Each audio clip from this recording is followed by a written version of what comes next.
네, 하나님의 공의를 바로 세우는 시간 카이로스 문을 활짝 열겠습니다. 함께 하실 분들부터 소개할게요. 평안나무 이사장이십니다. 김용민 PD 오셨습니다. 네, 안녕하세요. 안녕하십니까. 네, 오늘 멋진 넥타이 처음 보는 넥타이예요? 네, 몇 번 아닌가요? 예, 예. 관심이. 네, 죄송합니다. 예. 저희 왼쪽으로는 예하원 선교회 대표이십니다. 우리 김디모데 목사님 오셨습니다. 안녕하세요. 예, 안녕하십니까. 예. 네, 저희가 이제 새해가 되고 정식으로는 첫 방송인데 네, 두 분도 좀 각오 같은 거 좀 세우셨을 것 같아요. 예, 2020년은 21대 국회의원 총선거가 있습니다. 이때면은 수구, 기득권 이쪽 지향의 교회가 어떻게든 존재감을 보여주기 위해서 국회의원들 각 잡는 얼차려시키는 그런 때로 많이 오용합니다. 또 선거 전에 플레이어로 뛰기도 합니다. 네.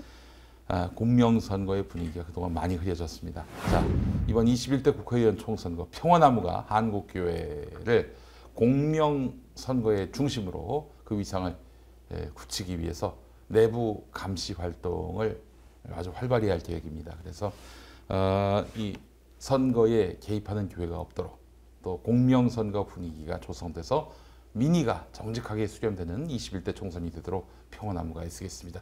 지금 기부금 모집 등록을 한 계좌번호가 자막으로 뜨고 있는데, 네, 여러분 많이 동참해 주시면 감사하겠습니다. 네, 뭐 거들자면 저희 페북에서도 밝혔는데 네. 제 축의금을 내고 싶어서 기다리고 계신 분들은 대신 이쪽으로 네, 예, 그렇습니다. 네, 예. 많이 부탁드리겠습니다. 예. 예, 그리고 또 정말 공명선거를 위해서 내가 감시단으로 함께하고 싶다 생각하시는 분들도 네, 많이 함께해 주시면 좋을 것 같고요. 네, 우리 김디모데 목사님 어떤 각오 세우셨어요? 저는 2020년 저희 야온 선교회 사역도 활발히 할 것이지만 네. 좀 더 나아가서 우리 평화나무와 그리고 그 정강훈 반스 목사의 이 총선을 앞두고 있는 이 발악을 이 실제로 정강훈 목사를 비난하는 사람은 많지만 직접적인 개싸움을 법적으로 하고 있는 네. 사람들은 거의 저는 이 평화나무가 독보적이다라고 생각이 듭니다. 그래서 이 실질적 싸움 그리고 이 총선을 앞두고 이 총선 이후로 또 제 개인적인 생각으로는 우리 대한민국이 큰 또 하나의 변혁이 일어나고 그것을 앞두고 있기 때문에 너무나 중요하거든요. 그래서 이 4월 총선을 전후로 해서 이 평화나무와 벽돌 한 장 쌓는데 네. 좀 더 함께 하려고 그런 마음을 가지게 됐습니다. 한 10장쯤 쌓아주시기를 부탁드리겠습니다. 네, 한 장으로는 좀 부족하고요. 네, 오늘 방송 시작할 텐데요. 우리 첫 주제 오늘 역시 또 정강훈 씨 얘기죠. 네, 전광훈 씨에 대한 구속영장이 지난 1월 2일에 기각됐습니다. 자, 전광훈 씨 그렇다고 꽃길을 걸을 수는 없겠죠. 그동안 하신 일들이 있는데요. 그래서 지금 평화나무가 그 이후로 거의 날마다 전광훈의 새로운 혐의를 들춰내면서 영장 재청구를 압박하고 있습니다. 자, 이번에 학위뿐만 아니라 목사 안수도 뭔가 문제가 있어 보인다. 이런 의혹을 제기했습니다. 그 이야기 함께 하겠습니다.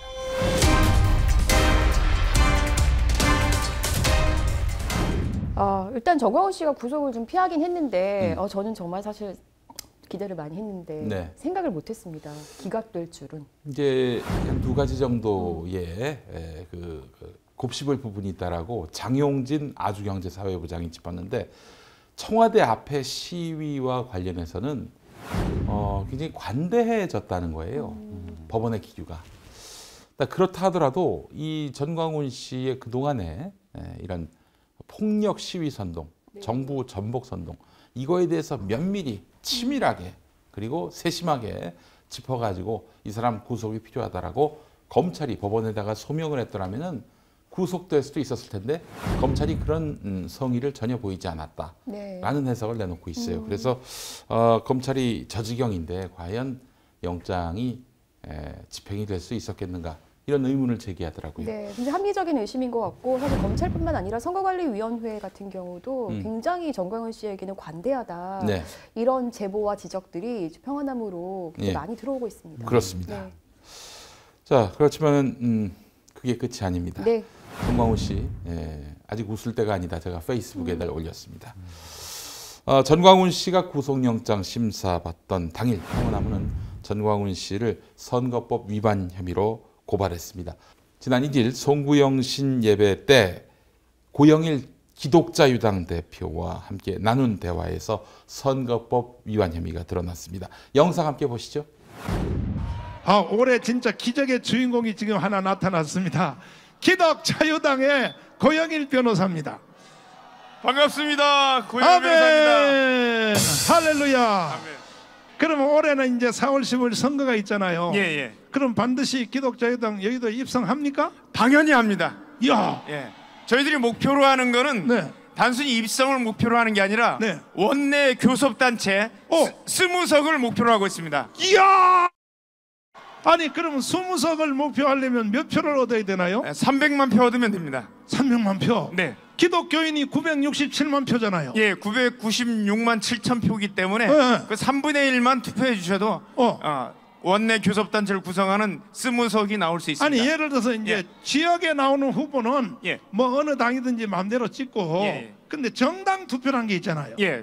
그것을 이제 기독교인들은 기독당을 찍어주기를 바라는 거죠, 솔직히. 저는 어느 당이라고 저는 말씀 안 드립니다. 하늘의 본향을 생각하고 찍게 되면 기독당이 없어가지고 사실 이 빨갱이들이 득세하게 됐거든 이게. 예. 근데 이번에 예. 기독자유당이 그 원내고속관에 들어가 버리면 빨갱이 다 사라지게 버리겠다. 주사파가 완전히 사라지게 됩니다. 주사파가. 예. 지난 가을에 대법원으로부터 전광훈 씨가 공직선거법 위반 혐의로 징역 6개월에 집행유예 2년을 선고받았습니다. 이 얘기는 뭐냐면은 징역 6개월을 살 죄를 저질렀는데 그러나 일단은 풀어놓은 상태에서 2년 지켜보겠다. 2년 동안에 같은 법을 어기지 않으면은 그러면은 뭐 감옥 갔다 온 걸로 치겠다. 이게 바로 징역 6개월에 집행유예 2년입니다. 네. 자, 그런데 지금 전광훈 씨 이렇게 보시다시피 광화문 광장에서 1월 1일 그러니까 네. 집행유예 기간에 이런 선거법을 위반했단 말이죠. 이게 최종적으로 법원에서 유죄 판결이 나면 꼼짝없이 감옥 가야 합니다. 그러니까요. 전광훈 씨가요. 네. 예. 근데 말이죠. 저희 네. 평화나무가 이걸 고발했는데 이와는 별도로 지난해 12월 27일에 서울특별시 선거관리위원회가 전광훈 씨를 선거법 위반으로 검찰 고발했습니다. 이 이야기는 뭐냐면요. 우리하고는 별건이야. 네. 우리는 1월 1일 걸 갖고 고발했지 않습니까? 네.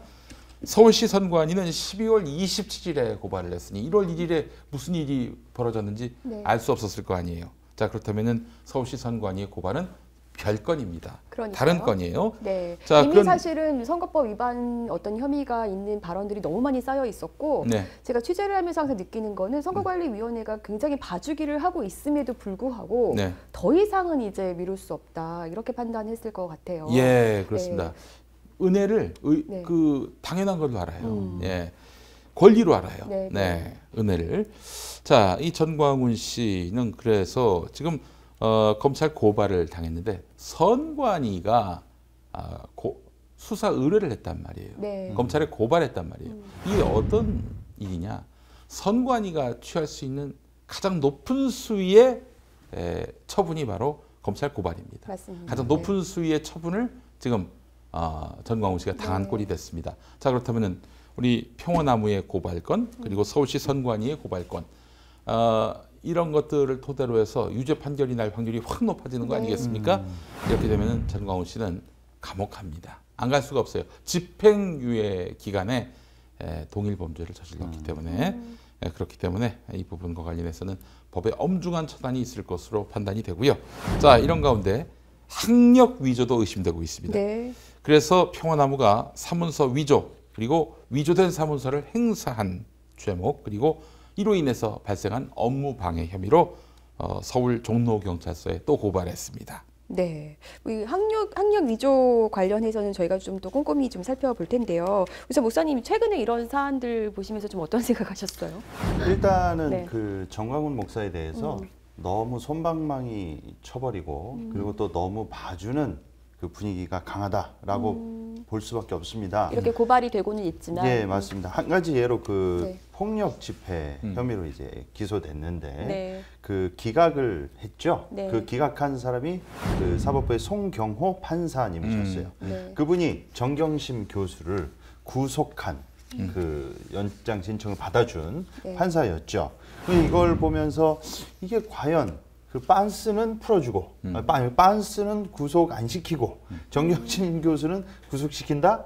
이게 사람들이 납득이 할 수 없습니다. 그래서 이제 사람들이 하는 말이 이거죠. 이제 빤스 목사가 광화문에서 이제 발언을 할 때 그게 상당히 과격했잖아요. 네. 뭐 문재인을 목매달자, 교수형에 처하자, 뭐 때려 죽여야 된다, 간첩이다. 이거를 이 워딩을 고스란히 만약에 그래서 제 얘기가 아닙니다. 이 사람들이 얘기하기를 송경호 판사를 목매달자, 교수형에 처하자, 찢어 죽이자, 화형시키자 이랬으면은 자기 구속 안 시켰겠냐는 거예요. 그러니까 이 그 폭력 집회 건을 기각함으로써 어떤 분위기가 조성되냐면 이제 누구라도 이런 과격한 말을 공적 장소에서 군중들을 선동해서 해도 아무 이상 없다. 법적 제재를 안 받는다. 이런 뭔가 일련의 자신감을 심어준 것이 있고요. 또 하나는 이번에 그 평화나무에서 사문서 위조로 정광훈을 이제 고발하셨잖아요. 네. 만약에 이 건을 물론 또 이 송경호 판사가 할지 모르겠지만 이 건을 봐준다. 그러면 정경심은 구속하고 빤스는 봐준다. 이건 있을 수도 없는 일이기 때문에 그러니까요. 네. 아마 사법부가 맹비난을 받지 않을까. 저는 이게 그렇게 증거가 보여집니다. 얼마나 더 있어야 되는지 모르겠는데 이 선거관리위원회 같은 경우도요. 사실 과거에 그 김문수 씨에 대한 발언이라든지 송영선을 뭐 국회로 보내자 이런 발언들에 대해서 굉장히 경미한 수준이긴 합니다. 선거법 준수 촉구라든지 이런 어떤 조치를 취했단 말이에요. 그리고 이런 어떤 발언들이 분명히 문제가 있다고 경미한 조치이긴 하지만 선관위도 판단을 한 거기 때문에 원래는 이게 내리라고 조치를 해야 된대요. 그런데 사실은 전혀 조치가 이루어지지 않고 있거든요. 실제로 전광훈의 영장이 기각되고 나서 그 주간 주말 집회 1월 4일이었습니다. 1월 4일에 광화문 광장에서 집회를 마친 전광훈 추종자들이 청와대로 행진하려고 했을 때 국립서울맹학교의 학부모님들 이분들이 길을 막고서 갈 수 없다. 네. 이렇게 길을 막고 서 있었는데 그때 이들이 폭언과 폭력을 행사하면서 충돌을 빚었다는 거예요. 이게 뭐겠어요? 송경호의 그 영장 기각은 전광훈에 대해서 구속해서 수사할 필요가 없다. 이거에 불과한데 그러나 이 전광훈 추종자들이 받아들이기는 폭력 집회 앞으로 더 열심히 해라. 이런 격려의 메시지로 받아들였단 말이죠. 그렇기 때문에 전광훈에 대한 영장 기각이 어떤 여파를 미치는지에 대해서 종합적으로 고려를 했어야 되는 건데 맞습니다. 송경호 씨가 안이하게 판단했다 이렇게 볼 수밖에 없는 겁니다. 그 이후로 평화나무에도 항의 전화가 빗발치고 있습니다. 피해가 막심한데요. 네. 네. 그럼 학력 위조로 의심되는 지점들을 좀 차근차근 짚어보겠습니다. 예. 어떤 건들이 있나요? 네. 자, 대한예수교 장로회라고 뭐 고개만 돌리면 보이는 이 교단 네. 이름, 네, 바로 많은 교회들이 대한예수교 장로회 그 레테르를 달고 있습니다. 그러나 대한예수교 장로회가 한 교단이 아닙니다. 엄청 많죠. 한 300개? 8.15 해방 네. 이후부터 이 대한예수교 장로회가 분화가 돼서 지금은 한 200개 정도 분파가 있습니다. 200개 분파 중에 하나입니다. 대한예수교 장로회 대신측.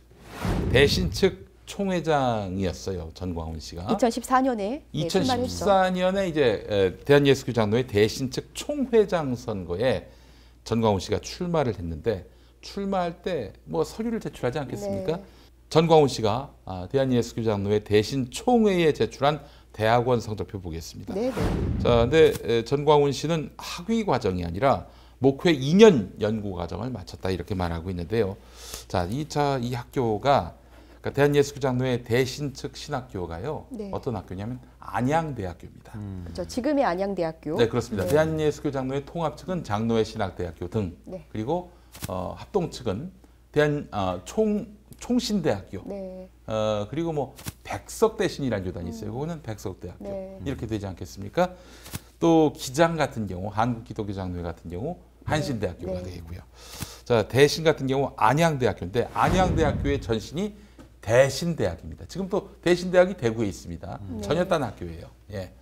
대구신학 쪽이고 네. 이쪽은 대신대는 대한신학교에서 비롯됐다 해서 네. 대신이었습니다. 대신이 오늘의 안양대학교가 된 거죠. 그쵸. 안양 이전에 대신, 대신 이전에 대한신학교, 네. 대한신학교였습니다.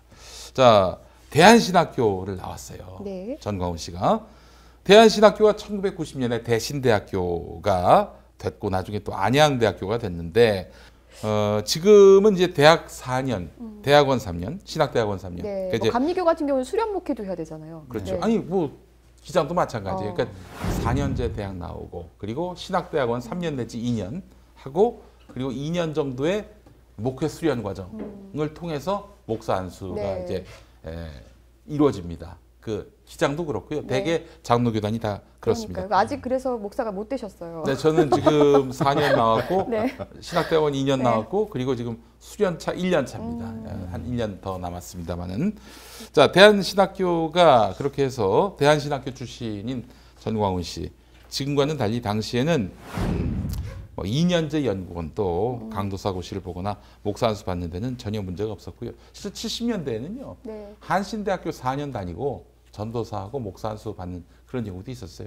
80년대 들어서부터 대학원 과정이 이제 말하자면 권장이 됐고 네. 보편화됐다라고 보면 될 것 같습니다. 네. 자 그런데 이제 전광훈 같은 경우 목사 안수 남발.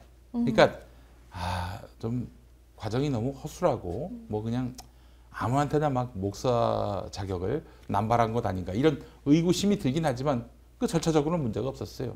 그 당시 시대를 탓해야지 전광훈을 탓할 일은 아닌데 문제는 전광훈은 그 이상의 문제점이 있다는 거예요. 그렇죠. 네. 목사 안수가 남발됐다. 이거는 전광훈 책임이 아니라고 말씀드렸죠. 교단 책임이라고 말씀드렸는데 전광훈 개인에게도 책임이 있는 무언가가 있다는 겁니다. 네. 이게 뭐냐?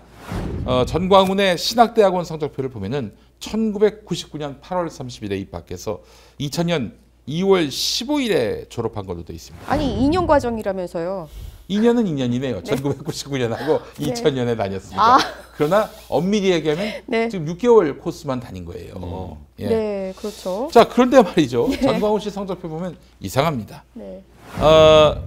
2000년 2월 15일에 졸업을 했다고 그러는데 네. 그래요. 1999학년도 2학기와 3학기. 그건 이해가 됩니다. 네. 그런데 3학기는 뭐 계절학기라고 한번 쳐보죠. 네. 근데 대학원도 계절학기가 있나? 일단 제가 의문입니다. 대학원을 안 나와서 모르겠는데. 예, 예. 네. 2001학년 2학기, 네. 2002학년 4학기, 2003학년 2학기까지 나온 걸로 되어 있습니다. 아니 2000년 2월 15일에 졸업하셨다면서 2001학년도, 2002학년도, 2003학년도 성적이 웬 말입니까? 그리고요 성적이 너무 좋아요. 그리고 뭐 A 플러스, 뭐 B 마이너 이런 것도 없고 다 A 아니면 B더라고요. 네, 놀라웠어요. 글쎄요, 진짜 뭐 때에 따라서는 A 플러스도 있고 A 마이너스도 있고 뭐 B 플러스도 있고 뭐 C는 아니더라도 대학원에서 C 주는 경우는 많지 않아요. 그래요. 사실 또 그때는 상대 평가가 별로 없었기 때문에 뭐 굉장히 그렇게까지 점수가 후했군요. 점수가 후할 수 있었어요. 뭐 그런 건 다 이해한다고 치죠. 그런데 어떻게 2003년까지 졸업은 2000년에 해놓고 2003년까지 성적표에 기재가 될 수 있는 것인가? 이건 그러니까요. 의문으로 남는 대목입니다. 게다가 2000년대 초반에는요 전광훈 씨가 이미 교회도 하고 있었고 네, 청교도 영성훈련원도 이미 설립해서 교회 담임도 하고 그리고 부흥 강사로서도 엄청나게 막 뛰고 있을 때예요. 막 네. 무료로 막 그 부흥회 열면서 사람들 모집하고 그럴 때거든요. 네, 네, 네. 그러면서 이렇게 좋은 성적으로 뭔가 대학원을 2003년까지 다녔다. 이거는 제가 보기에는 정광훈 씨가 굉장히 초인인가 이런 네. 생각이 들기도 해요. 뭐 이게 초인적인 사실이라면, 능력을 네. 발휘할 수 있겠죠. 학구열이 불탈 수도 있는데 네. 또 다른 조작 정황도 있습니다. 이번에는 또한 졸업증명서도 한번 봐야 됩니다. 네. 성적증명서가 있고 졸업증명서가 있잖아요. 네. 졸업증명서를 보면은 안양대학교 신학대학원장 확인자와 취급자란에 날인이 없었어요. 그 아마 돌려보냈겠죠. 아니 네. 날인도 안 돼 있는 걸 그걸 증명서라고 하냐. 그 한 달 뒤에 그 부분에 도장이 찍혀서 다시 인쇄가 됐습니다. 네. 근데 먼저 냈던 증명서에는 안양대학교 로고가 나중에 낸 증명서에는 워터마크 형태로 찍혀서 새로 생겼습니다. 근데 전혀 다른 졸업증명서를 가져온 것이다. 한 달 사이에. 네. 그렇게 봐야 되는 거 아니겠습니까? 네. 애초에 날인이 없는 졸업증명서와 성적증명서를 제출했다가 그 대한예수교 장로회 대신 측 선관위 항의를 받고 다시 제출한 것이죠. 그렇죠. 예. 네. 자, 그런데 이게 또 여기서 끝나는 게 아니에요. 네. 졸업증명서가 이상해요. 졸업증명서. 졸업증명서. 예, 네. 대학 졸업증명서입니다. 네. 그러니까 대한신학교겠죠. 안양대학교가 아니라 대한신학교인데 전 씨의 졸업증명서에 서울특별시 영등포구 당산동으로 표기되어 있는데 대한신학교는 당산동에 자리한 적이 없었습니다. 네. 없었어요. 예. 도대체 이거는 어떤 무슨 해기한 일인가 네. 싶은데 기본적으로 전광훈 씨의 동영상. 네. 작년 6월에 광주 실촌 수양관에서 했던 발언 보면은 자기는 대한신학교 2년만 다녔다. 그렇게 발언한 내용이 있습니다. 그 발언은 뭘 의미합니까? 대한신학교 야간만 다녔다. 야간만 다녔다. 그게 이제 자기 학력의 전부란 얘기였잖아요. 네. 안양대학교의 신학대학원 비록 한 학기밖에 안 됐지만 한 학기 과정은 왜 뺐나? 이게 의문이 드는 거예요. 그러니까 그거는 이름만 걸치고 사실상 수료만 한 것이 아닌가. 출석 안 하고. 그런 의문도 들고 아니면 그런 과정에 참여조차 하지 않았는데 가짜로 증명서를 만들었거나 여러 가지 의문이 네, 드는 겁니다. 그렇죠. 그래서 저희가 수사기관에 의뢰를 한 것입니다. 수사기관은 전말을 다 알 테니까요. 그렇죠. 네. 네. 자, 그렇습니다. 하여튼 이와 관련해서 전광훈 씨가 뭐 해명을 하긴 했더라고요. 네, 사실 저희 전화는 줄기차게 안 받고 계시는데 네. 이것도 정광훈 씨가 직접 한 건 아니고 이제 정광훈 씨 측근이 네. 뉴시스에 반론을 내긴 했더라고요. 네. 얘기를 좀 들어보면 정광훈 목사는 안양대 전신인 대한신학교에 1978년에 입학해서 4학년이 되던 해 학교가 부도가 나자 당시 당상동 소재 신학교에서 졸업을 해서 목사 안수를 받았다. 네. 자, 그러면은 전광훈 씨 말에 의하면은 4학년이 되던 해에 학교가 부도가 났다고 그랬는데 학교가 부도가 났습니까? 학교가 부도난 게 아니었더라고요. 그럼 거짓말한 거네. 네. 그러니까 김치삼 박사의 아들 그 김세창 박사가 학교를 운영할 때 빚을 많이 지게 됐대요. 그래서 학교를 그 다른 분에게 그 7대 교장인 김영실 장로에게 넘겨주게 된 거죠. 아, 이분이 문일고등학교 교장인데 문일고등학교는 굉장히 예장 대신 교단의 그 목사를 배출하는 안양대학교하고 연관이 있고요. 네. 문일고등학교의 김석균 목사라고 네. 복음성가 가수 이분이 안양대학교에서 공부를 해가지고 그 교단 목사가 됐어요. 네. 예장 대신 교단 목사예요. 예. 그래요. 그러면 학교가 문 닫은 게 아니라 네. 운영자가 바뀐 거네요. 운영자가 바뀐 거죠. 그렇다고 해서 김세창 박사가 다시 세운 학교가 또 뭐 학력 인정이 되는 학교냐? 그것도 아니더라고요. 이분이 서울과 지방 심지어는 미국에까지 무인가 신학교를 굉장히 여러 개 세웠고 네. 뭐 10개를 세웠다 이런 얘기도 있더라고요. 네. 근데 다 사실은 뭐 무인가 신학교거든요. 네. 그러니까 김세창 박사가 학교를 다른 사람 손에 넘겨주게 된 것뿐이지 학교가 부도난 건 아니고. 자, 그렇다면 네. 전광훈 씨는 학교가 부도나서 자기의 뜻과는 상관없이 다른 신학교로 갈 수밖에 없었다면은 다른 사람들도 그래야 될 거 아닙니까? 그러니까요. 네. 다른 대한신학교 재학생들도 그렇게 됐습니까? 그렇지 않죠. 저희가 취재한 바에 따르면 네. 전혀 그렇지 않았고 그죠. 오히려 김영실 정광훈 장로가 씨- 인수했다면 네. 그 학교 다니면 되겠네. 네, 정광훈 씨의 어떤 반론에 기가 막혀하는 분들이 아, 그래요? 많으셨습니다. 어, 네. 그래, 그분들 얘기는 뭡니까? 그분들 얘기는 84년 당시에 대한신학교는 안양 캠퍼스와 용산구 서계동 캠퍼스가 있었다고 그러니까 청파동에 있는 걸 이제 서계동 캠퍼스라고 했나 봐요. 네. 이 두 곳에서 학교를 운영했는데 안양에는 일반대 캠퍼스가 있었고요. 서계동에는 신학교 캠퍼스가 있었다는 거예요. 그래서 78년에 정상적으로 입학을 했다면 입학식과 졸업식을 모두 서계동에서 했어야 됐고요. 네. 학교 행정도 서계동을 떠난 적이 없다. 이런 얘기를 들어볼 수 있었습니다. 네. 그리고 김영실 장로가 이제 1985년에 대신대학교 7대 교장으로 취임을 했는데 이때부터 입학식과 졸업식은 모두 안양 캠퍼스 대강당에서 진행을 했다고 합니다. 그러면 전광훈 씨 얘기는 어불성설이네요. 네. 있지도 않은 사실이고 이것까지 파헤치랴 이렇게 생각하고 떠들어댄 그런 네. 뻥이 아니겠나 하는 생각이 드는데 네. 자, 그렇다면 저희가 뭐 전광훈 씨의 그런 발언과 행적에 대해서 무한한 의심을 가질 수밖에 없는 상황인데 네. 좀 악의적으로 의심해 보자면은 전광훈 씨가 아예 그 학교를 나오지도 않았는데 이 나온 것처럼 위조하기 위해서 당시 이 신학교와 관련한 결국 김세창 박사가 세운 학교 이 학교를 확인이 불가능할 테니까 이 학교로 졸업했다라고 이야기하면서 거짓말한 것은 아닌지. 예. 그 지점도 좀 의심을 해봐야겠네요. 그래서 네. 저희가 비슷한 시기에 대한신학교를 거쳐서 목회 연구과정 2년, 그러니까 정광훈 씨와 똑같은 과정을 밟으신 분의 어떤 졸업증명서와 성적증명서를 입수해서 비교해봤죠. 아, 그렇습니다. 네. 자, 이 비록 영문판이긴 하지만 매우 다릅니다. 네. 자, 평화나무가 입수한 졸업증명서와 성적증명서는 2008년에 발급된 것인데 네.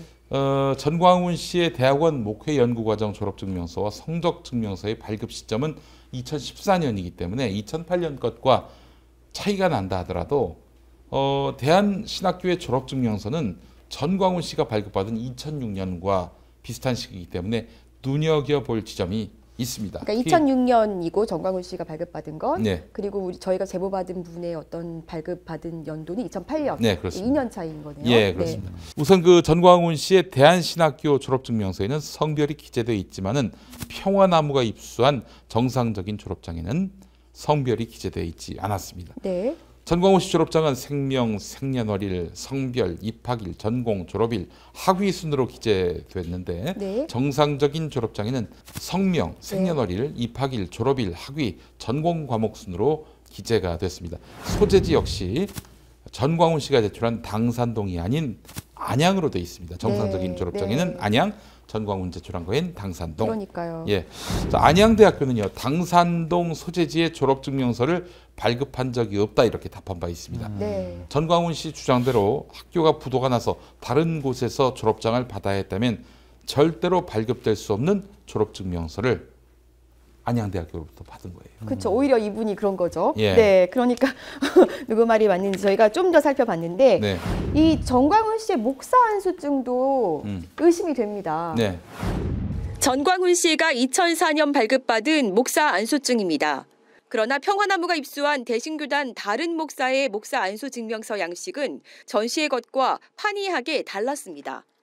발급은 총회가 아닌 노회가 했고 전 씨의 안수 증명서에는 없는 안수위원 5명의 이름도 적혀 있습니다. 2004년 총회장의 이름도 달랐습니다. 전 씨의 안수증에는 2004년 총회장을 김상묵 목사라고 명시하고 있지만 2004년 대신교단 총회장은 김상록 목사였습니다.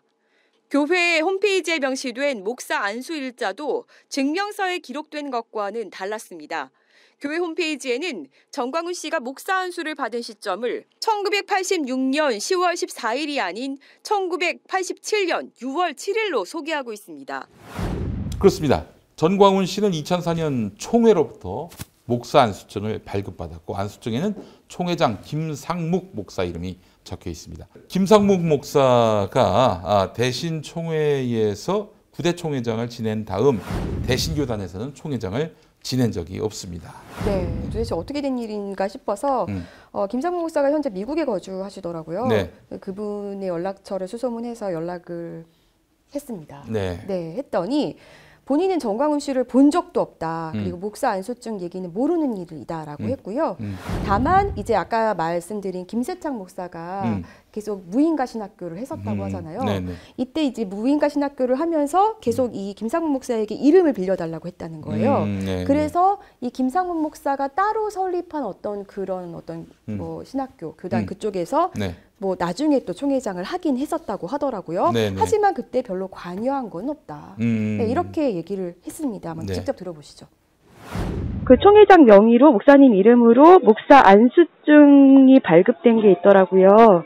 그래요? 2004년도에 총회장으로 있을 때 내 이름으로 목사 안수증이 발간된 게 있어요? 네, 근데 대신 쪽의 총회장은 그때 김성록 목사님이시던데 목사님 어디 쪽의 총회장이셨던 거예요? 대신 측 교단의 대구 분교, 대구에 대한 신학교 있죠? 김세창 박사님이 세운 거요? 네. 대구에서는 그 분교가 되어진 거를 나보고 총회장을 좀 이름이라도 빌려달라고 그러고 자꾸 그래서 일교단 유입신학교가 대한민국에서는 법으로 그렇게 되어 있기 때문에 네. 신학교 총회가 신학교와 더불어 함께 있어야 되니까 그래서 내가 강의도 나가서 해주고 네. 그런 명의도 됐는데 글쎄 목사 안수증을 내가 사인해 준 거는 누군지 기억이 안 나는데 누군데요? 전광훈 목사 아시죠? 전광훈? 뉴스를 통해서 알고 네. 있지. 그 사람은 전혀 내가 강산동 주소로 또 나갔더라고요. 세창 목사가 대한신학교의 분교를 한 군데도 아니고 여러 군데를 세워놨더라고요. 인천도 세워놓고 뭐 나보고 좀 그걸 좀 뒷수습을 해가지고 학교가 지금 어려우니 좀 살려달라고 그래서 내가 뒤에 방문은 해보고 가서 그 내용을 살펴보고 뭐 그런 적은 있는데 내가 거기서 뭐 총회장 임무는 뭐 별로 한 것 같은 기억이 안 나는데 거기서 총회 사무실에 앉아본 일도 없고 말로만 그렇게 만들어 놓았었는데 그거 다 사임하고 2006년에 내가 아주 미국으로 들어왔어요. 그 목사님 순복음족도 노래 같은 데서 이제 발급을 해주나 어떻게 돼요? 예, 저희 같은 경우는 네. 이제 장로교에서 노예라고 하는데 저희는 지방이라고 지방이라고 합니다. 하죠. 근데 사실적으로 그 목사 안수를 주고 그런 모든 것을 실무적 관리를 하는 곳은 노예와 지방에서 다 합니다. 네. 그래서 목사 안수 위원의 역할이 상당히 중요한 게요. 사실상 직접 이 위원들이 목사들이거든요. 네. 이 선배 목사로서 안수식을 진행해주면서 동시에 이 증인이 되기 때문에 이 목사를 세운 직접적 그 증인들이에요. 그렇기 때문에 이 안수위원이 상당히 중요합니다. 그렇다고 하더라고요. 예, 예. 목사님 목사 안수 받은 건 제가 사진으로 확인했습니다. 물론 그 사진 속의 인물이 동일의 인물인가는 의심이 됐지만 그때는 좀 살이 예. 좀 많이 빠진 네, 그때 굉장히 핸섬하셨더라고요. 예, 예. 놀라웠는데 예. 어쨌든 안수위원이 무척 중요하다. 뭐 그렇죠. 이런 얘기인 거죠. 그래서 네. 개인적으로 이거 지금 자료들을 쫙 보면서 느낀 게 네. 너무 합리적 의심을 해볼 수 있는 네. 모든 게 위조고 이게 앞뒤가 안 맞고 연도도 틀리고 안수를 해줬다는 사람들이 정광훈을 또 모른다고 하고 이 전반적인 내용들이 안수를 해준 분은 아니고 안수증을 그러니까 안수와 발급해준 관련된 예. 분들이 모른다고 하고 아마 제 생각에는 정광훈 목사 이걸 직접 하진 않고 분명히 그 측근이나 참모를 시켰을 텐데 일 처리를 이 정도밖에 못 한다고 엄청 까이지 않을까. 그러니까 안수위원 정도는 좀 이렇게 적어줬어야 되는데 그렇죠. 연도가 또 틀리지 않습니까? 예, 그래서 참 이 일을 못 한다. 그래서 많이 혼나지 않을까 그런 생각이 드네요. 여기에 빼박 증거를 또 입수했죠. 그렇습니다. 예, 그 학생 명부 입수하셨다면서요? 네, 예. 이게 대한신학교 1980년대 그 주소록인데요. 네. 정광훈 씨가 1978년에 입학을 해서 이제 군대를 다녀와 보니 학교가 부도가 나서 84년에 당산도 무인가 신학교에서 졸업을 할 수밖에 없었다. 네. 라는 말을 인정하더라도 네. 이 1980년대쯤엔 한 2학년쯤 됐을 거 아니에요? 네네. 그런데 학생 명부에서 이름을 찾지 못했습니다. 네. 그리고 만약에 이게 정말 사실이라면 정광훈 씨는 대신교단 목사가 아닌데 대신교단 총회장까지 지냈고 그렇죠. 교단을 거의 뭐 공중분해 위기로까지 몰았다는 얘기거든요. 그렇습니다. 네. 예. 자, 그래서 사실은 전광훈 씨는 이 목사 안수 받은 근거가 없어요. 자신이 네. 제시한 그런 목사 안수 받았다는 이 모든 학기서부터 시작해서 목사 안수까지 전 과정이 다 이거는 규명될 수 없는 네. 본인만의 주장이 돼버린 거예요. 위조 의혹까지 지금 제기된 상황이고요. 자, 그런 의미에서 보자면은 전광훈 씨는 목사가 맞는지 사실 목사라는 타이틀로 한기총 대표회장 된 거 아닙니까? 네. 한기총 대표회장은 과연 자격이 있는 것인지 그 의문까지 봉착할 수밖에 없는 것입니다. 자, 그런데 전광훈 씨의 측근인 사람이 본인이 전광훈의 신학교 동기다 이렇게 주장하고 나섰어요. 그래서 그분도 이제 그 학생 주소록에서 찾아봤는데 네. 일단 1980년대 학생 주소록에서는 역시 그분의 이름도 찾지 못했습니다. 네. 뭐 이분도 무인가 신학교 동기인지 그거는 모르겠지만 네. 그 제가 또 다른 그 동문이라는 분들에게도 연락을 좀 취해봤는데요. 네. 한번 이분들 얘기 한번 들어보시죠. 네. 목사님 대한신학교 81학번이시죠? 예. 네. 저 혹시 학교 다닐 때 정광훈 목사를 본 적이 있으신가요? 참 기억이 잘 안 납니다. 그냥 안 가도 기억- 그것 때문에 지금 계속 그걸 얘기를 하는데 저는 기억이 좀 안 나요. 저는 일찍 다녔죠. 저 79년도에 입학했죠. 아, 79년도요? 그럼 정광훈 목사랑 비슷한 시기인 건데 혹시 정광훈 목사님 나보다 입학 후배죠. 78년도 입학했다고 하잖아요. 그 그때는 없었는데. 이런 가운데 이 부분도 한번 짚어봐야 될 것 같습니다. 음. 만약에 정말 학교에서 뭐 어디인가에서라도 정광훈 씨를 봤다고 하더라도 이게 이제 정광훈 씨인지 아니면 정말 동생인지도 이제 모르는 일입니다. 그렇습니다. 왜냐하면 정광훈 씨가 직접 본인이 한 집회에서 나는 동생에게 대리 출석을 시켰다라고 네. 말을 했고 예. 뉴스엔조이를 통해서 이건 사실이다 이렇게 네. 인정을 했더라고요. 네. 네, 이 발언 보신 분들 많을 텐데 한번 다시 한번 보고 오시죠. 나는 대한신학교 야간 나온 게 다예요. 그 야간도요 절반은 안 갔어. 왜? 교수가 행설수설하니까. 교수가 나만큼도 몰라. 짜증스러워. 그래서 안 잘릴 만큼만 학교 가는 게 안 잘릴 만큼만. 그것도 출석 일수가 어떨 때 모자랄 때는 내 동생을 대신 보냈어. 그래서 내 동생이요 신학 잘 알아요. 왜? 내 대신 공부하러 떼우러 가가지고. 그 나하고 신학교 동기 동창이 가끔 만나면 그래요. 정광훈 목사, 내가 아는 정광훈 목사는 키가 적었는데 왜 이렇게 키가 이렇게 컸냐고 그래. 내 동생이거든 그게. 나는 그렇게 공부했어요. 네, 이제 남은 거는 좀 제대로 된 수사가 아닌가 싶어요. 네. 근데 이 부분이 수사가 이루어질 수 있을지 모르겠네요. 근데 또 따지고 보면은 업무방해죄에 또 해당하는 부분이 있기 때문에 사칭한 사기죄 것이기 이런 때문에 거는 해당되지 그렇죠. 않을까요? 네. 사기로 인해서 또 교단이 피해를 본 부분도 분명히 있었을 테니까요.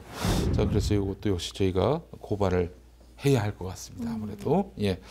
자, 그래서 이런 전광훈 씨의 동생 대리 출석은 또 인정했다. 이 발언을 보면 이런 생각이 들어요. 자기가 학교를 안 다녔는데 그래서 자기를 알아보는 동기 동창이 없었다. 이 부분에 저는 여기 포인트가 있다고 봅니다. 아예 학교를 다니지 않았고 그것도 뭐 얘기를 들어보면 그 짧은 시간 안에 말이 충돌해요. 뭐 자기는 절반만 나갔다, 혹은 저기 출석 펑크가 나지 않을 정도만 나갔다. 그러나 동생이 나갔다. 근데 자기를 알아보질 못한다. 아니 절반 나가면 알아보지 않습니까? 근데 알아보지조차 못했다는 것은 아예 학교를 안 나갔다는 그런 방증이 아니겠는가 하는 그런 생각이 듭니다. 네. 이건 정말 악의도 전혀 맞지 않고 거짓말은 좀 치밀해야 하는데 말이죠. 네. 예. 거짓말이 불성실하면은 사기로 드러나죠. 네, 네. 그러니까요. 그래 보입니다. 네, 참 이게 정광훈 씨도 정광훈 씨지만 정광훈 씨를 옹호해 준 분들 이거 어떻게 봐야 될까요, 목사님? 전반적인 그 네. 개신교회 내부에 목사를 세우는 그 과정의 총체적 문제라고 보여지고요. 이 옹호자들로 인해서 더욱더 이 한국교회를 망치는 이런 형태가 클라이막스의 끝판왕으로 정광훈이 이 하나의 모델적인 모습이 되지 않았나 그런 생각이 듭니다. 한번 생각해 보십시오. 그 합동교단에 또 학력 위주로 유명하신 분이 계셨죠. 네. 오정현 목사가 있지 않습니까? 오정현 목사도 학력 를 사칭해서 실제로는 전도사였잖아요. 2주 편목 과정을 거쳐서 다시 목사가 되긴 했지만 어쨌든 그러한 과정 가운데 이 근본적인 문제는 인기가 있고 이런 그 정광훈과 오정현 목사류 같은 목사들의 특징이 개인적으로 만났을 때 상당히 나이스하고요. 정광훈 씨는 예. 나이스하지도 않았어요. 많이 저한테 막 반말하셨잖아요. 네. 자기 편한테, 예. 자기 편한테 그리고 상당히 많이 이렇게 많이 베풉니다. 그래서 제가 그 기독교에 계신 그 관심 많으신 기자님들께서 하신 말 중에 좀 뼈 때리는 말이 있었는데 이 진보 진영과 개혁 진영에 있는 목회자 분들이 다 그러신 건 아니지만 좀 싸가지가 없으시대요. 그런데 이런 대형 교회나 흔히 저희가 말하는 이 꼴통 목사들은 되게 나이스하고 막 용돈도 챙겨주고 이게 베푼다는 겁니다. 그러니까 그런 면면에 있어서 정광훈과 이 오정현 목사 같은 그 사람들을 옹호하고 빠지고 그리고 실제로 이분들한테 줄을 섬으로 인해서 자신들이 얻을 수 있는 이득 그 이해관계가 있거든요. 그래서 저는 이 정광훈 목사뿐만 아니라 오정현 목사도 마찬가지지만 조금만 인기가 있거나 조금만 또 정광훈 목사 같은 경우는 부흥 강사 스타일이잖아요. 네. 그러니까 조금이라도 자신의 입맛에 맞고 인기가 있고 어느 정도 이렇게 사람들의 인지도가 올라가면 교단에서는 이 사람의 불법적 행태에 있어서 처벌하려고 들지 않고 어떻게 해서든지 이렇게 그냥 덮어주고 봐주려는 분위기가 있습니다. 네. 이러한 근본적인 이유가 지금의 이 정가군이라는 괴물을 탄생시키지 않았는가? 네. 예, 저는 그런 생각이 드네요. 예. 참 안타깝습니다. 네, 정광훈 씨가 빨리 법적인 처벌을 받고 감옥에서라도 정말 예수님을 알았으면 좋겠다 이런 생각을 하게 되는 것 같습니다. 네. 다음 주제 넘어가 보도록 하겠습니다. 디모데 목사님께서 준비해 오셨죠? 네. 예, 저는 이 사랑의 교회가 이번에 성탄절을 앞두고 이 사랑의 교회 강남 예배당 갱신 측과 그리고 서초 그 센터 오정현 목사 측하고 이 합의를 하는 보도가 나왔습니다. 네. 그리고 이번 주일, 이 전 주일이죠. 주일날 이제 전교인 투표를 해서 그 결과가 나와서 이 사랑의 교회 합의 대승적 화해인가라는 주제로 한번 이야기를 나누도록 하겠습니다.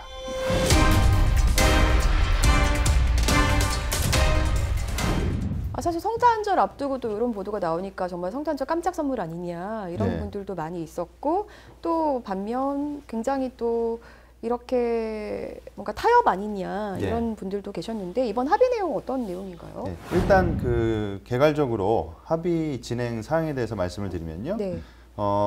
작년이죠. 2019년 12월 성탄절을 앞두고 갱신이와 소초 사랑의 교회 쪽에서 화해와 합의건이 이제 언론을 통해서 보도가 됐고요. 네.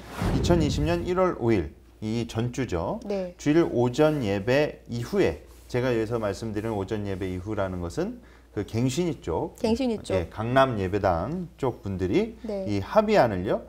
그 발표한 합의안에 대해서 가부 투표가 진행이 됐다고 합니다. 네. 그래서 오전 예배가 끝나고 이 전 교인이 참여를 해서 그 어떤 결과가 나왔냐면요. 투표 참여 인원은 총 612명이었고 네. 그중에 이 합의하기로 한 이 내용에 대해서 찬성이 500명. 그러니까 퍼센트로 따지면 81.에서 89%가 합의한 내용에 찬성을 한다는. 약 82%. 예, 네. 맞습니다. 그렇게 됐고요. 네. 반대가 103명. 네. 그리고 기권이 9명.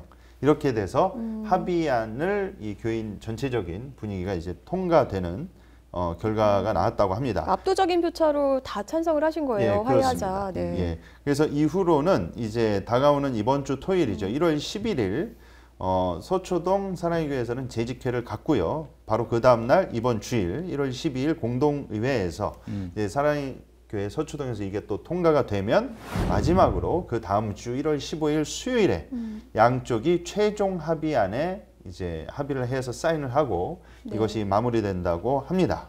그렇군요. 근데 어떻게 이렇게 합의까지 오게 된 거예요? 갑자기 예. 이렇게 합의를 하셨어요. 원래 그 오정현 목사 측하고 네. 갱신이 측 그 스스로 자신들이 자진해서 합의할 수 있는 분위기는 결코 이루어질 수가 없는 상황이었습니다. 그래서 이 중재자가 누구였냐면 세den교회 소강석 목사거든요. 네. 이 소강석 목사가 현재 합동교단 부총회장. 예, 맞습니다. 네. 그래서 그 소강석 목사가 이것을 정치적인 자신의 성과로 이용하려는 비판 여론이 좀 있었거든요. 그래서 자신의 페이스북에 이에 대한 해명의 글을 올렸습니다. 뭐라고 올렸나요? 예, 소강석 목사의 말에 따르면 네. 이제 본인은 이미 부총회장 후보 단독 후보로 올라와 있었기 때문에 이런 성과 자체가 자신한테는 필요 없다는 것이었고요. 네. 그래서 한 2년 동안 계속 설득을 한 끝에 이 서초랑 화해하라. 서초랑 화해해라. 예, 그거를 이제 계속 이렇게 설득을 했답니다. 네, 끝까지 네. 이렇게 자신이 최선을 다했다고 그렇게 주장을 하고 있고요. 심지어 이 머리를 숙이고 예, 무릎까지 꿇었다. 무릎까지 예, 꿇었다고요? 예, 오. 절까지 하면서 이 화해해달라고 네. 그렇게 간청했다라는 내용이 페이스북에 그대로 있습니다. 제가 어떤 보도를 네. 봤냐면 이게 마치 이제 오정현 목사의 어떤 아량인 것처럼 이제 그렇게 포장된 좀 기사를 봤단 말이에요. 도대체 누구를 위한 이 화해였냐 이게 좀 중요한 포인트인 것 같아요. 예, 그래서 실은 이 내부적으로도 이게 결국은 타협이 아니냐. 그리고 또 이 외부에서도 지난 7년 동안 이러려고 싸움을 한 것이냐라는 네. 좀 비판의 소리들이 상당히 많았습니다. 네. 그런데 이제 제가 이제 내부에 계신 분들의 이야기를 들어보면 네. 그분들 입장에서는 상당히 이 건에 있어서 지침감이 있고 지쳤다. 예, 그리고 또 연세가 많으시죠, 그분들 평균 연령이. 예, 그렇습니다. 네. 이게 이 갱신 분들에 계신 분들이요, 이 저한테 이제 이야기해 주신 내용들을 보면은 이게 부족함도 있고 마무리가 아름답지 못하고 우리를 비판하는 것은 우리가 당연히 비판을 받아야 한다. 그러나 이 갱신위에 계신 내부에 계신 분들 입장에서는 담임 목사도 없이 7년 동안 그러니까 특정한 그 리더십이 없이 7년 동안 여기까지 긴 싸움을 해왔고 네. 중요한 거는 지금 갱신위에 계신 분들이 평균 연령이 68세시랍니다. 네. 예, 그리고 참나르길에 관련된 법정 소송 네. 그리고 지하 오정현 예배당. 예 네. 맞습니다. 오정현 목사에 대한 그 학력 네. 예, 대법원 판결로 예, 대법원 합동교단 이겼잖아요. 목사가 아니다라고 원래 예. 판결은 났었죠. 그럼에도 불구하고 네. 합동교단에서는 편목 과정 2주를 통해서 또 목사 안수를 주지 않았습니까? 그러니까 갱신 입장에서는 법적으로는 할 만큼 다 했다는 것이죠. 최선을 다했어요. 네. 그런데 그런 모든 그 지난 7년의 노력들이 단순히 그냥 우리를 타협했다라는 식으로 이렇게 일방적으로 폄하하지 않아 주셨으면 좋겠다. 그렇게 말씀을 해 주셨고요. 또 한 가지 또 외부에서 나왔던 주장들 중에 하나가 지금 그 오정현 측에서 그 서초 센터 측에서 강남 예배당을 무담 점거로 사용하고 있다고 또 법정 소송 중이었거든요. 네. 그래서 어마어마하게 예, 어마어마합니다. 무단 점거 사용료 94명에게 47억을 이렇게 47억. 부과했죠. 아이고. 예.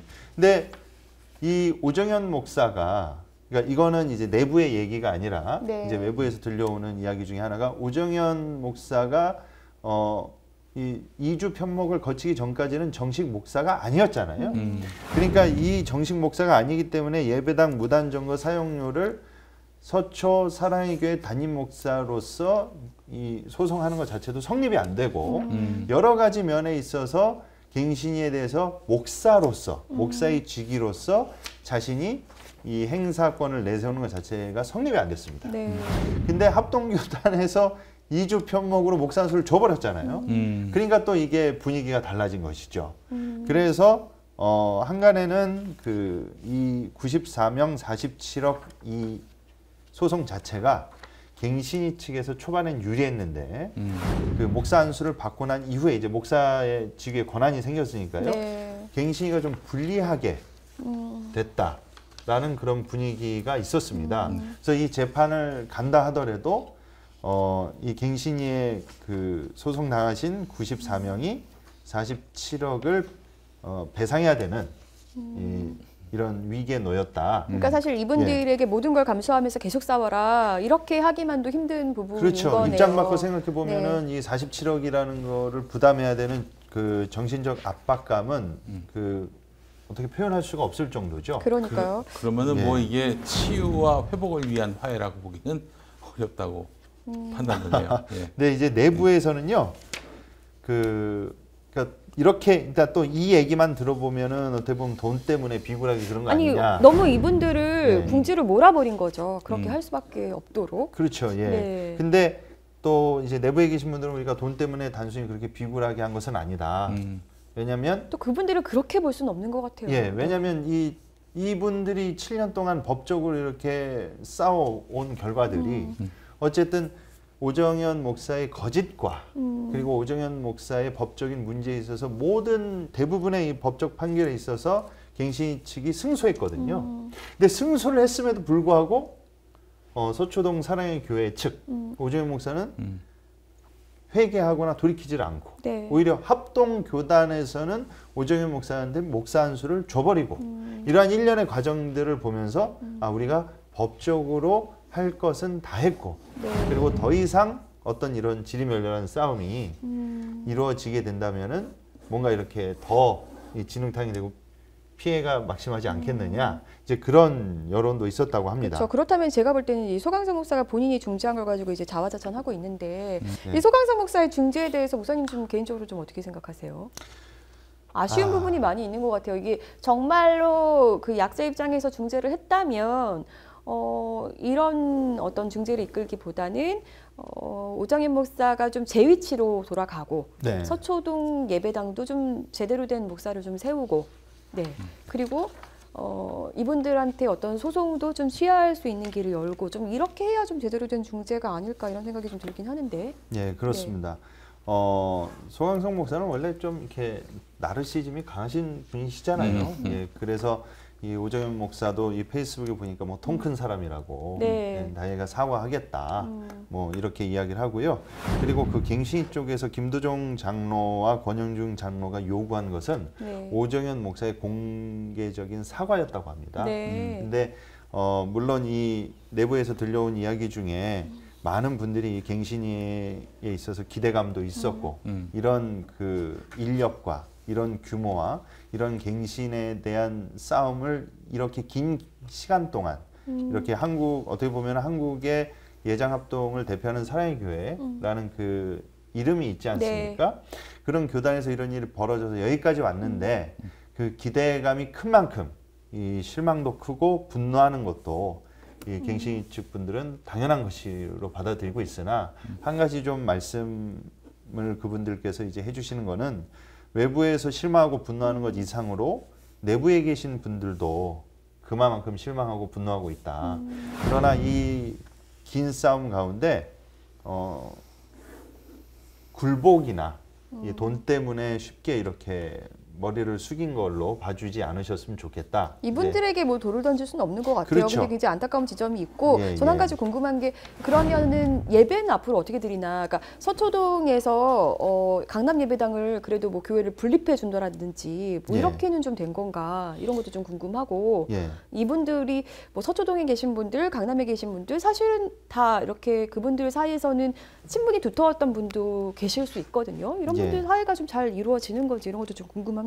예, 그래서 실은 그 목회자 문제에 있어서는 이 합의한 내용을 보면은 웬간한 내정 간섭은 없습니다. 그러나 이 표기된 것 중에 하나가 뭐냐면 이 강남 예배당 사용 기간을 2026년 12월 31일까지로 돼 있습니다. 첫 번째 합의. 6년 동안. 예. 네. 이 기간의 배경이 뭐냐면요. 오정현 목사가 이때 은퇴하는 네. 그 해입니다. 네. 그리고 여기서 추가로 2년을 유예로 더 잡은 이유는 뭐냐면 네. 오정현 목사 측에서 자신의 인맥을 꽂거나 그리고 뭔가 이렇게 합의안에 동의 없이 이 합치거나 뭔가 자신의 입맛에 맞게 좌지우지하려는 것을 방지하기 위해서 갱신 측에서 독자적으로 이 후임 청빙에 대한 이 기간을 유예 두기 위해서 이렇게 2년을 더 연장할 수 있다라는 그 사안을 넣었다고 하네요. 결국은 오정현 목사 사랑의 교회 문제는 오정현 목사가 은퇴해야 그나마도 좀 실마리가 좀 풀리는 겁니까? 네. 근데 이제 일각에서는 이런 얘기도 네. 있었습니다. 사랑의 교회 갱신 측을 이제 비판하시는 분들의 두 가지 얘기가 있는데요. 설마 그 47억 네. 끝까지 가서 갱신이 교인들이 졌다고 해도 오정현이가 목사로서 설마 이거를 진짜 집행해서 돈을 뜯어내겠느냐? 네, 할 것 같아요. 근데 저는 할 거예요. 저도 할 가능성이 네. 있다고. 네. 예, 왜냐하면 또 이제 할 가능성이 없다고 보시는 분들은 그러면은 이제 오정현 목사 같은 이렇게 대형교회 목사들은 이미지로 이렇게 좀 자신을 포장하는 게 있는데 그렇게까지 하면은 자신의 이미지를 실추시키거나 타격을 주는 거기 때문에 그렇게까지는 하지 않을 것으로 보고 끝까지 좀 합의하지 않고 싸워줬으면 얼마나 좋았을까. 그런 이제 아쉬움의 얘기가 있고요.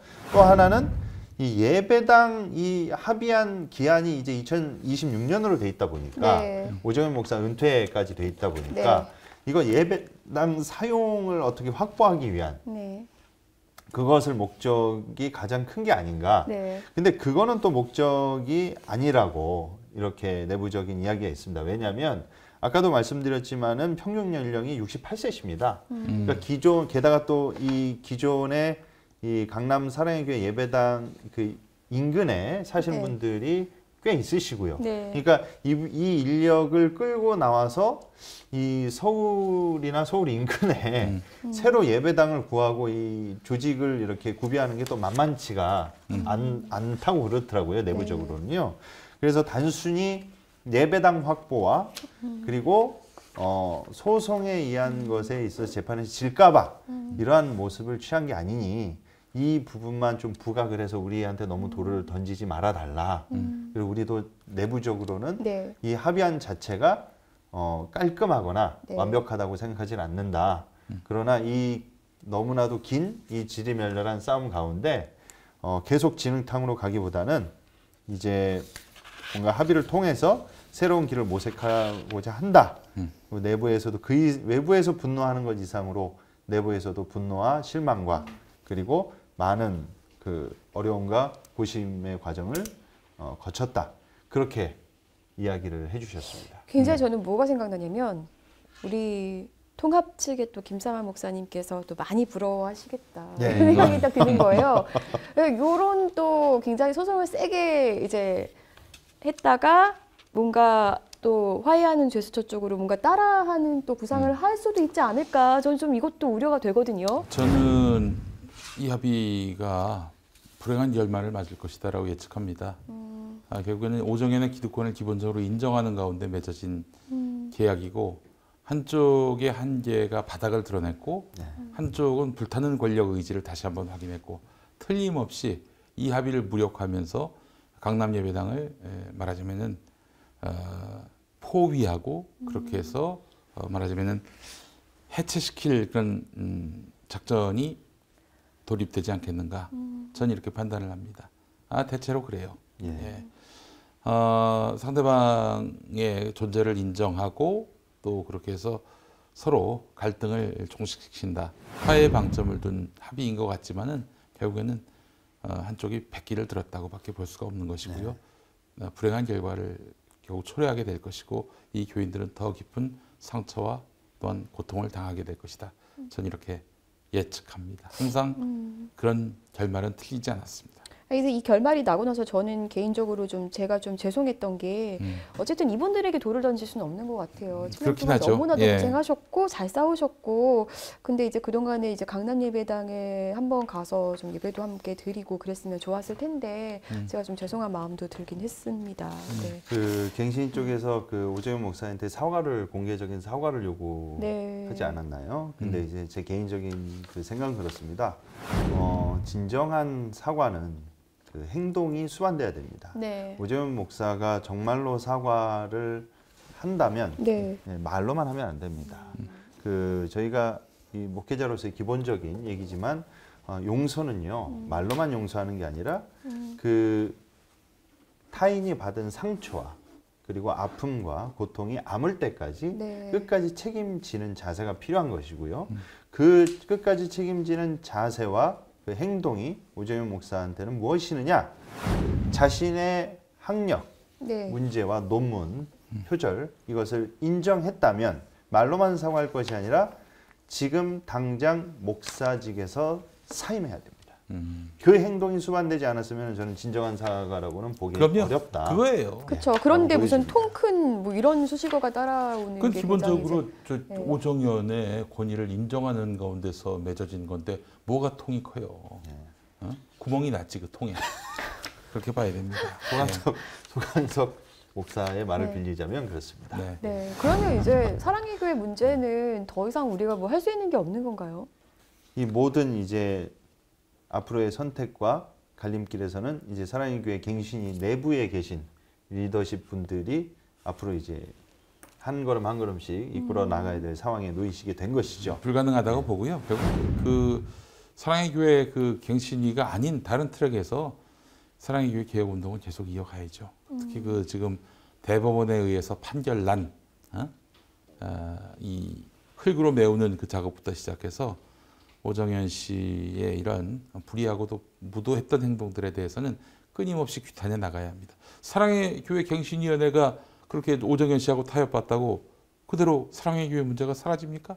그건 아니잖아요. 오정현의 잘못이 사라지는 것은 아니죠. 그렇죠. 그렇잖아요. 예를 들어서 대한민국 임시정부가 백기를 들었다고 독립운동이 사라져야 합니까? 그건 아니잖아요.